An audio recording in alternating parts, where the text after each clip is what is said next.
Hi everybody, it's Susan. I'm just back from a retreat and I have one day before I start my next one, and it just happens to be the day after Tina Turner died. And I just wanted to honor her by doing her natal chart and just looking at what this chart tells us about who this extraordinary woman was, and what the chart can show about her life.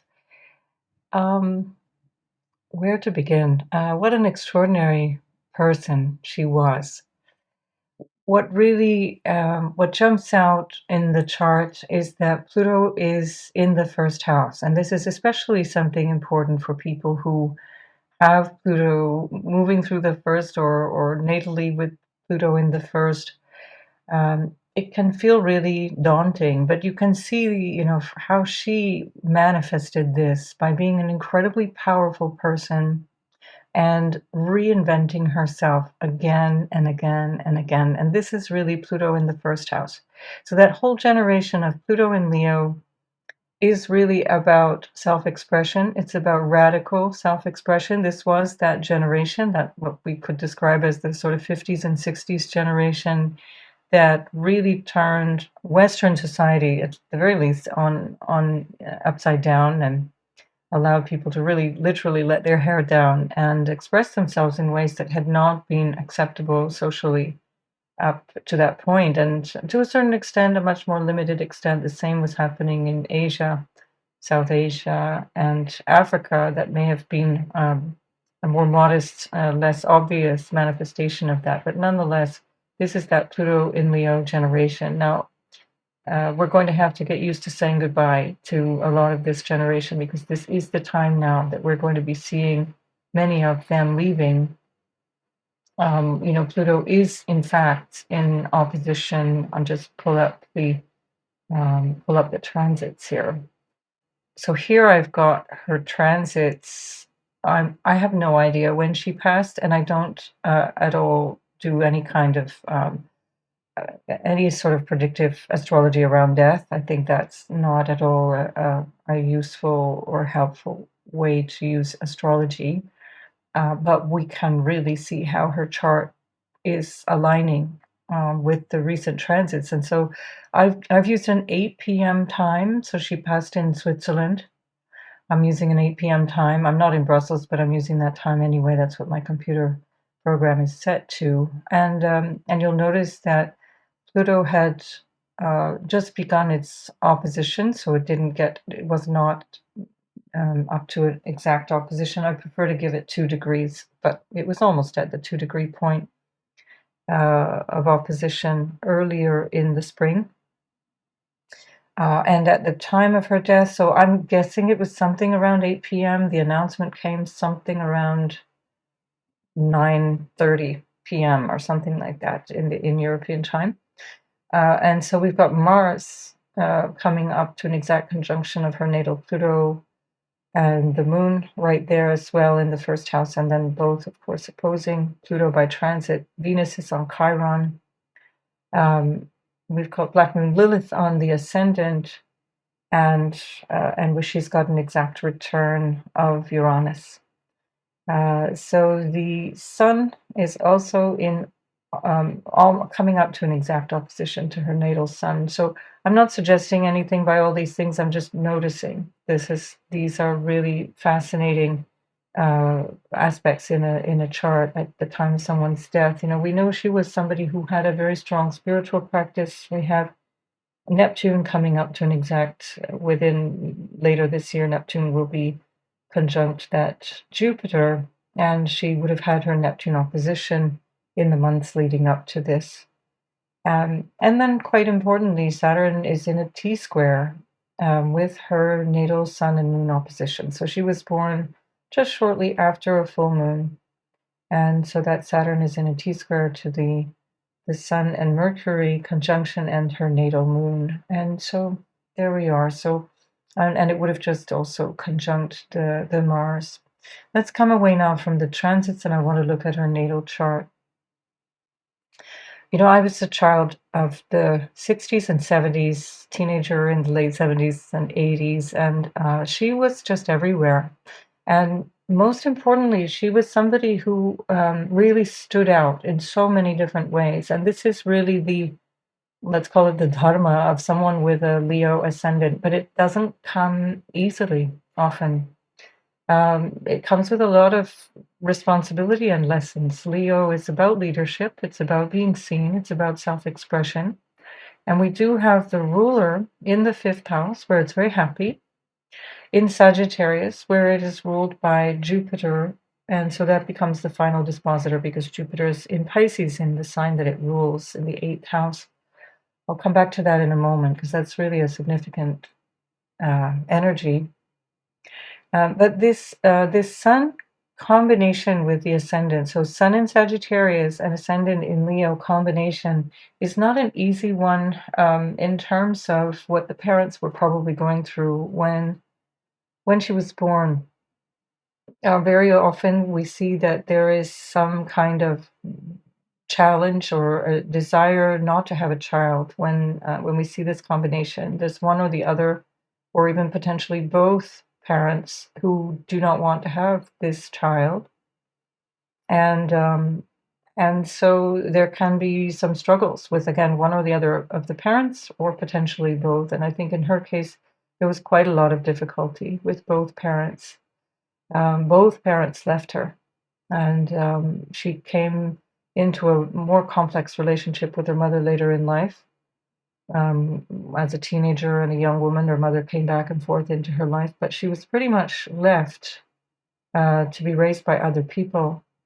We see the ascendant is also in a semi-sextile with Chiron in the 12th house, and Chiron in the 12th also tells a similar story of a lot of challenge um, on the part of the mother. This is we can often see what's going on in utero. When we look at the 12th house, we see what's going on around the time that the baby is being carried by the mother. And so there was some struggle, there was some challenge there. And later, of course, we discover that this was the case. But it's I'm just pointing this out in the natal chart. And of course, that Chiron is in Cancer. And that suggests, of course, a lot of challenges with the parents, with the family, with family in general. A lot of struggle, a lot of difficult lessons to overcome. Chiron in the 12th is also a quality of dissatisfaction in life that can show a tendency towards depressive bouts, for example. And we know she's gone through some major depression. She described, in fact, really serious depression, and that's what turned her towards her Buddhist practice. So she, roughly in 1973, she had a really major breakdown. I'm not sure exactly when that was, but in fact, it was at the time of that breakdown that Neptune was, in fact, conjunct her sun. So 1973, I was checking earlier, checking the dates, and that was when Neptune would have crossed her sun. And that would have been a square to Mars in the eighth, which is often an indication also of some mental challenges or some issues to overcome in a psychological sense. So we see this is a person who struggles, and then Saturn in Aries. In the ninth house, so issues with the father, challenges with the father, but most especially issues with self-esteem. And Saturn in Aries, also potentially even feeling unattractive. This is very strong because it's there on the south node. And so this is from dot, basically, from the very beginning of her life, challenges with the father, challenges with authority, challenges with her own sense of uh, sufficiency, adequacy, or a sense of even loving herself. So it's challenging with Saturn in Aries. It's in detriment and causes a lot of initial self-doubt in life, and people have a lot to overcome to be able to feel comfortable in their skin. Saturn here is also in a trine to Venus, which can be very good in so many ways over time. But usually in the beginning of life, Saturn trining Venus suggests that there can be some real issues in terms of feeling lovable, feeling attractive, obviously for a woman particularly, as the Venus represents the feminine ideal of beauty, feminine nature. And that also suggests this can have a person entering into relationships initially, again, until that lesson is learned, that can be abusive and controlling. So that's again another really tricky energy here. We have also with Saturn and Venus, and it's interesting because later on that served her very well. The Saturn trining Venus can also indicate relationships that are really durable, that are really steady and reliable. She certainly is. That's what she looks for: faithfulness and reliability. She didn't find it initially, and I think also her father was probably like this as well, unfaithful, unreliable. Um, And so was Ike Turner, her first husband, very unreliable, very unfaithful, very much in her face about it as well, and certainly very controlling. Now, later in life, this ended up being another one of the indicators of Venus and Saturn aspects, which is that there can be often a big age gap between people and their partners, their life partners. And so in her case, she was the elder to her partner, her German partner that she married later in life. I think he was 16 years younger, and and she was blissfully happy right till the very end of her life. They were a wonderful couple, very solid couple for something like 35 years. So she did have to get through these really big challenges to get to that point, but it's definitely possible. So don't think, if you do have aspects between Saturn and Venus, don't think that all is lost. It's about how you learn the lesson of relationships. It's one of the things that she's certainly here for. And we see that here also with the South Node in Aries. One of the lessons that she's here to learn, and especially there in the third house, is the lesson of cooperation and harmony, but also through one's own um, reliance, self-reliance. This is the third house, willpower. Self-reliance is very much also part of the message of both the Pluto and the ascendant in Leo. And that also indicates teaching qualities. We see that with the Gemini moon as well. And the third house, North Node, energy around communication, teaching, singing, of course, and her artistic skill ruled by Venus. It's even in a sextile to Venus, so quite lovely and supportive in that regard. But she did say in a book that she wrote a few years ago, which was about how she overcame all of her life challenges, which is a very wonderful book for anybody who does feel if you're going through life challenges. She puts it in stark perspective because she certainly had a fair share of challenges in life, and yet always tried to keep her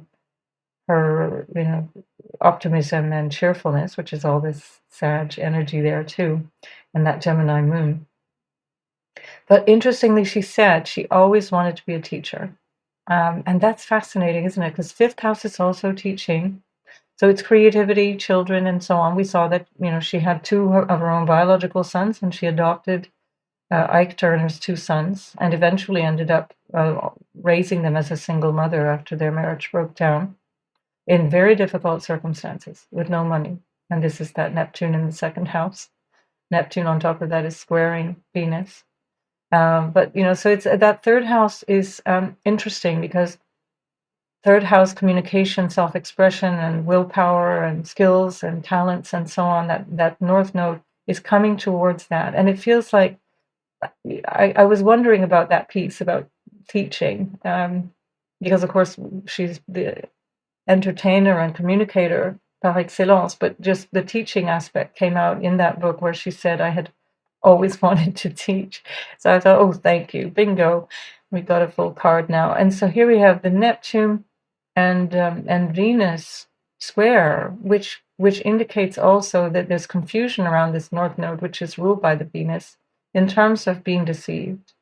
Now, unfortunately, also, so is this Jupiter in the eighth, Mars in the eighth as well.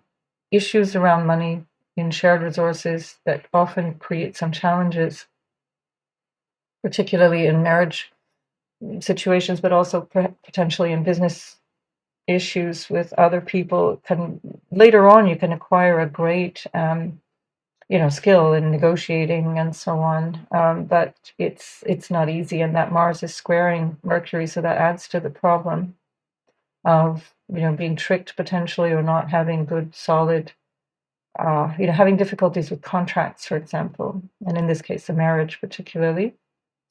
And so that Mars is describing something very similar to that Neptune in the second house, which is that money is tricky, not very pragmatic, not practical. The Mars in Pisces tends to be impractical, not really concerned with material stuff, worldly things. Same thing with the Neptune in the second. It's just not really what they're there for, you know. And then that, when we look at that from the point of view of relationships, then we start to see things, even more complicated, in the sense that this Venus is in a T-square to that Jupiter and Neptune opposition, and so that suggests there's not only an enormous amount of stuff going on with money, but also, of course, with relationship. Jupiter in the eighth, often, because Jupiter is the husband, often Jupiter in the eighth suggests that not only the person's father, but also their husband has issues around infidelity. I've seen that again and again and again, and it's not guaranteed by any means, but it is a strong likelihood. It definitely shows up in many charts. And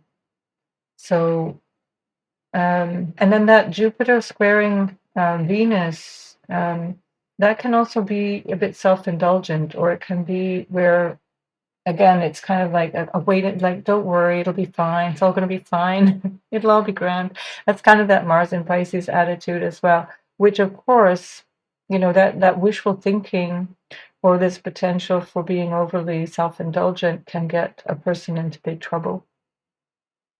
Now, she was very strong. She never did drugs, and she didn't drink. She said she enjoyed, a bit of champagne or whatever, a glass of wine or whatever, but not with any addictive problems anyway, which is very lucky, because that can also be an indicator in this chart, with issues of addiction, Chiron in the 12th, and this aspect, and again the Jupiter opposite Neptune, but that in her case worked in her favor to bring her to a much more spiritual place. And that Jupiter, anyway, in Pisces is very, very much about, again, not terribly strong in the real world, but very strong in terms of faith and just a sense of being able to land on your feet. And this is also that Jupiter squaring Venus, which gives you a real strong sense of it's going to be okay. So she, quite literally went through hell and always kept coming back and landing on her feet. This is a wonderful blessing, when used in the way that she was able to do it, with a real sense of, I've just got to keep going. That was one of the things I heard her say in interviews, which is that, it was really difficult and I had no choice. I just had to keep going. So it wasn't that, she didn't have this optimism that was like, it'll all be fine, sort of in the moment. It was just that in more of the way I've understood of how she's been describing that, is it all has to be fine. It will be fine because it has to be fine. And she had the determination and grit to keep going. So, she has this fantastic, very powerful Pluto in trine to her sun. And Pluto is trining Mercury as well. Powerful language, powerful speech. We see that with the square to Mars as well. She had a sharp tongue.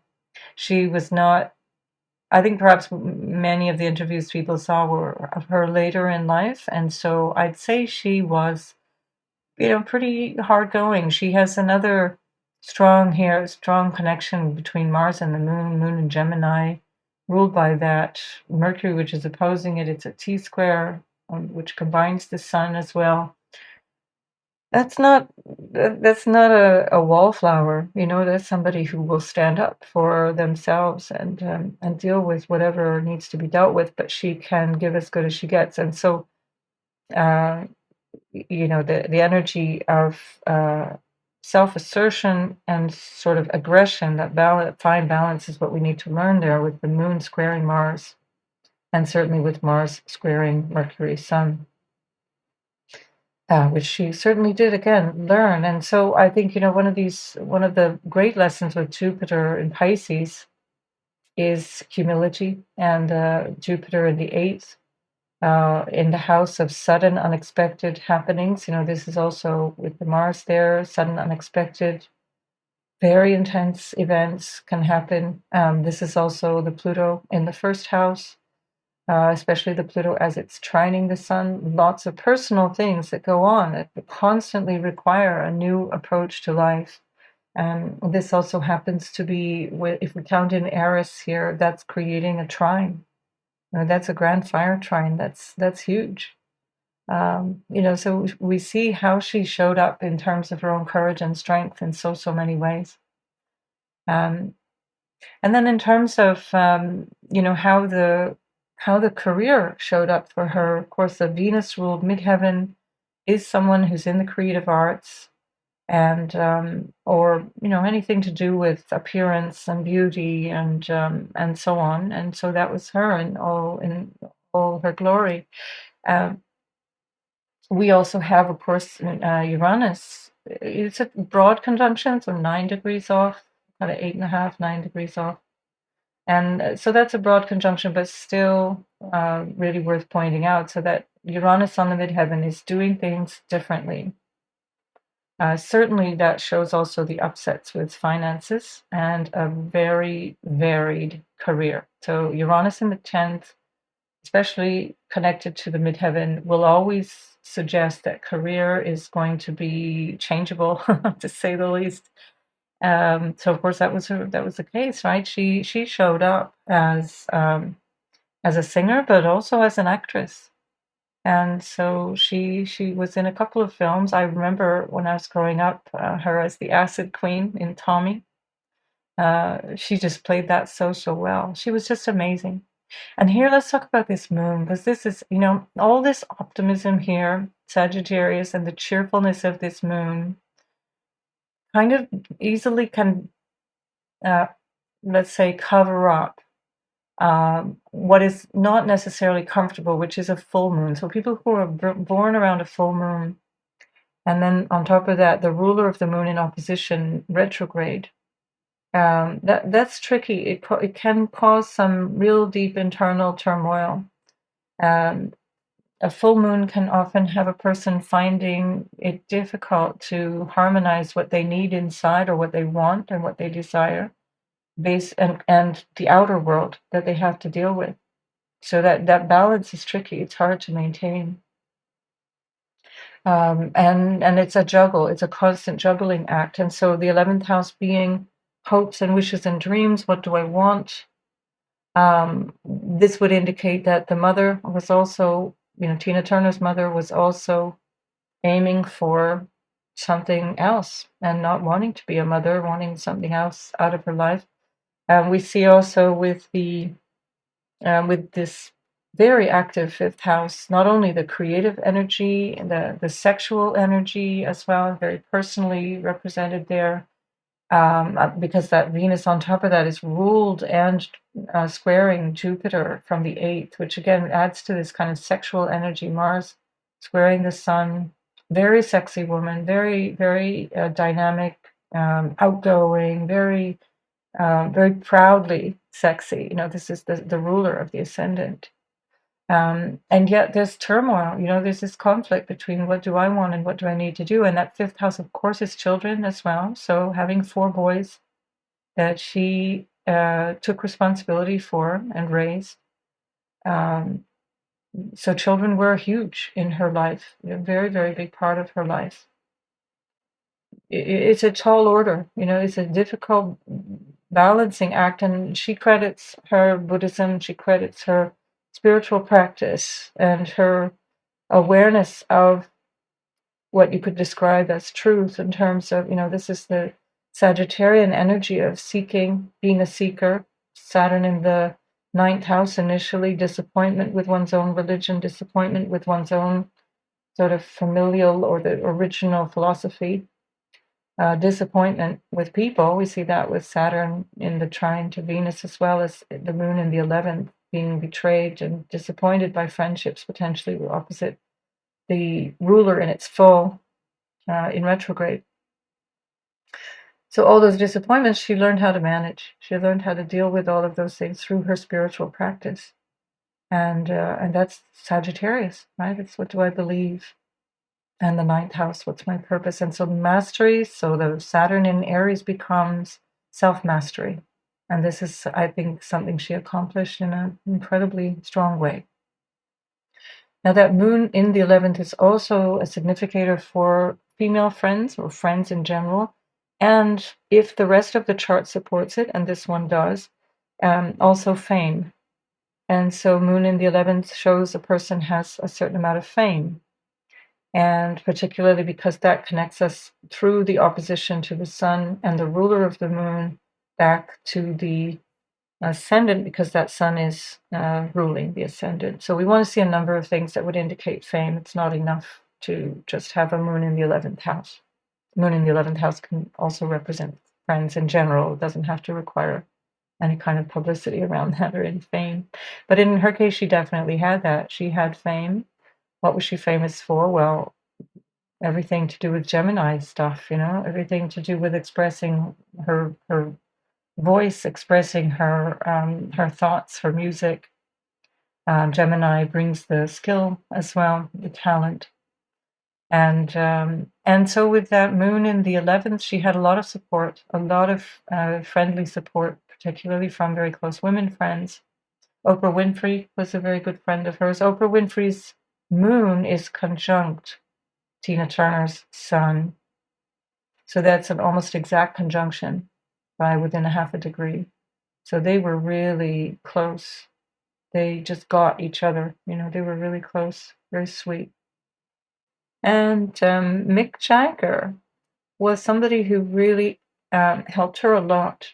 And they connected for decades. They considered each other to be friends.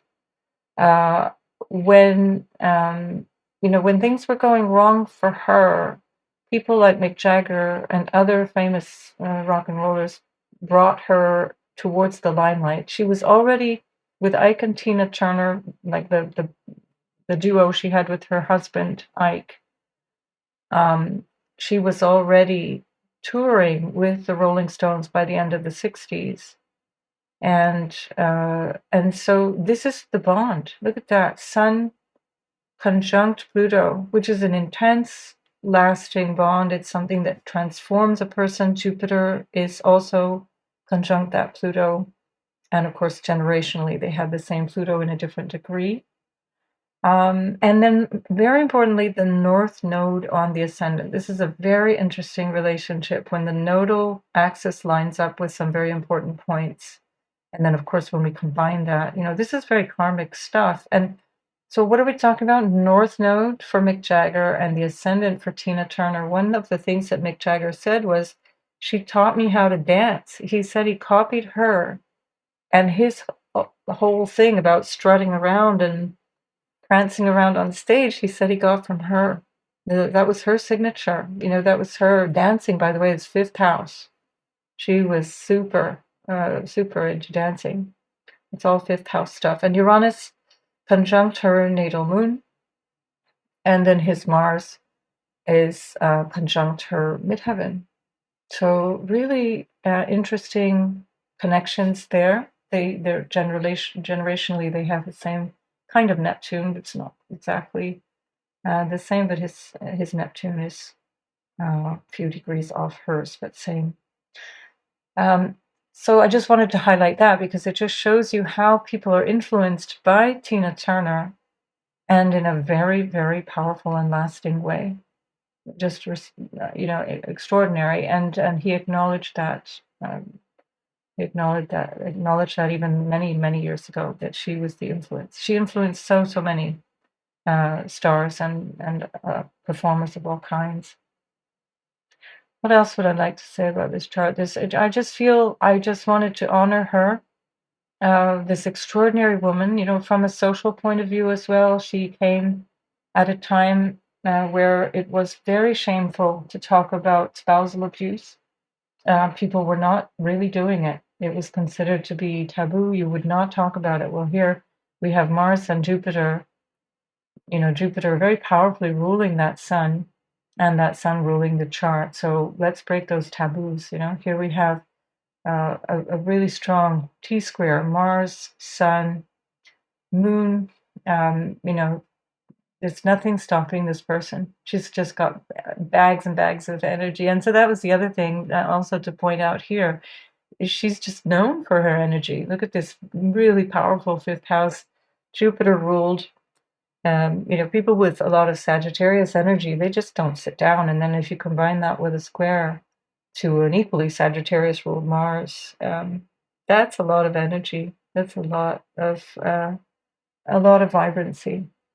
So I want to just read to you something that she said in terms of this book that she had written about Buddhism, and how it supported her. Because I want to emphasize, this is a chart of somebody who has both the ups and downs. Like, this is the, like we can see, we've got this.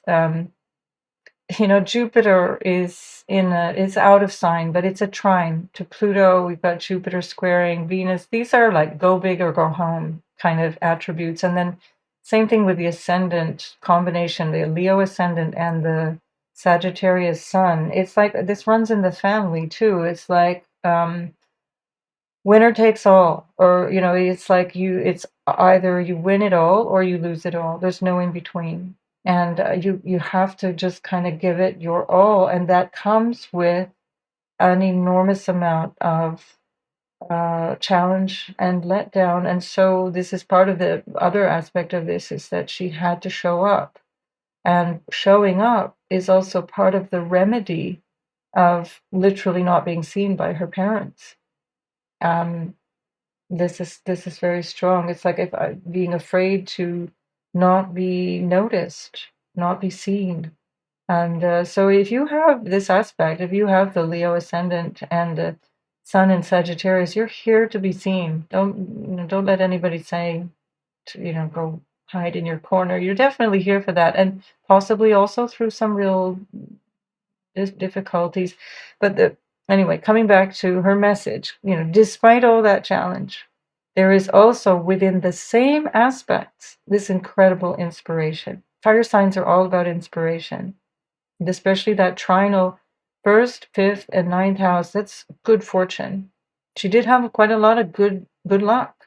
She had good fortune. She was lucky to have good friends as well, despite having real challenges with some. So let's just have a read here of this is what she gave as her top 5 pointers for changing your life for good, coming from a woman who knows. She said, remember, you are worthy of all the love and joy in the world. So look at that, 5th house. It's the house of joy, the house of love. Right? This is ascended in Leo. You are worthy. Just think of her gorgeous mane of hair. That's also Leo ascendant. They'll have fabulous hair. Just be worthy. You are worthy of all of this love.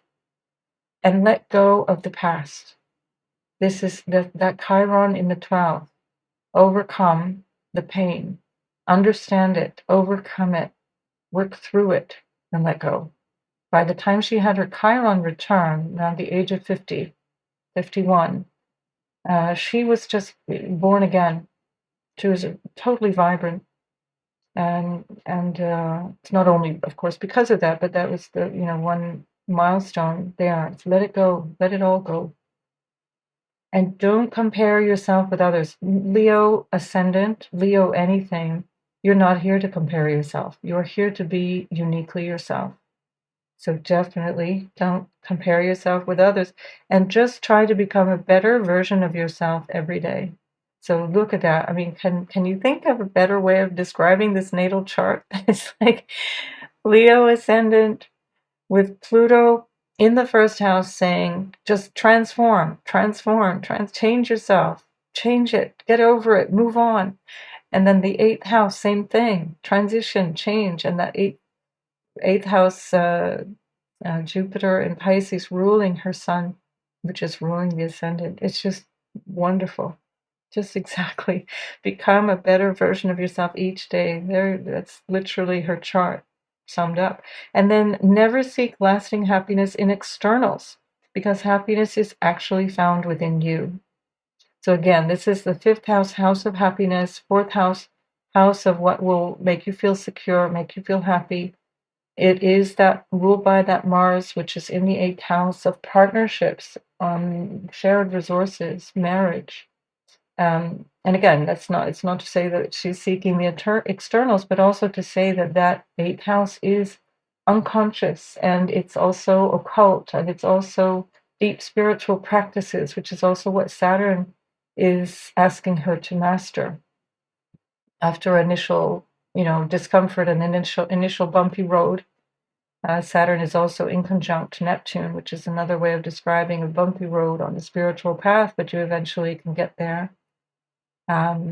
So yeah, don't seek lasting happiness in the outside world, because happiness is found within you. So this is it. Do your best to spread kindness and compassion. So Jupiter in Pisces is a beautiful example of kindness and compassion. Same thing with Mars in Pisces, actually, and then of course Venus in Sagittarius. Lots of friends, very friendly, very well liked. She was, the moon in Gemini, Venus in Sag, Jupiter in Pisces, very well liked person. Just spread your kindness and compassion to all living beings, and the goodness will come back to you. And certainly it has. She lived a good life. She felt complete at the end of her life, as far as I know. I don't have any inside information, but from the interviews and stories that I have heard, I recently heard earlier today talk by or an interview with Oprah Winfrey, her dear friend, who said that she was ready to go. And she certainly did the preparation to go. And again, this is why I advocate for a spiritual practice of some kind. Don't let life blow you around. Life is not easy. Life is difficult. It's full of challenges, bigger or smaller. There's nobody who gets off the hook. And we are here to learn through these challenges. We're not here to be beaten up by things that happen in life. It's not about what's happening to us, it's what's happening through us. And so find whatever works for you, and find your place of resilience, because every natal chart can describe resilience at the same time as it can describe whatever challenges you might have. So just look for the resilience, look for that, and look for the way that you can help others. And perhaps also, much like Tina Turner, share and teach what it is that you're learning as you go. So I'm going to leave it there. I haven't got much time, and nor do I have good Wi-Fi. I'm in another retreat for another week to come, and so I won't be connecting with you. I have loads of videos that I still have to share with you about Jupiter and about Venus and Leo and so on. And I will get them to you, even if it's a wee bit late. But anyway, much love to all of you. I will put her inspiration in the description below this video if you want to take a note of what I read out. And I wish you all the best and much resilience in your own lives.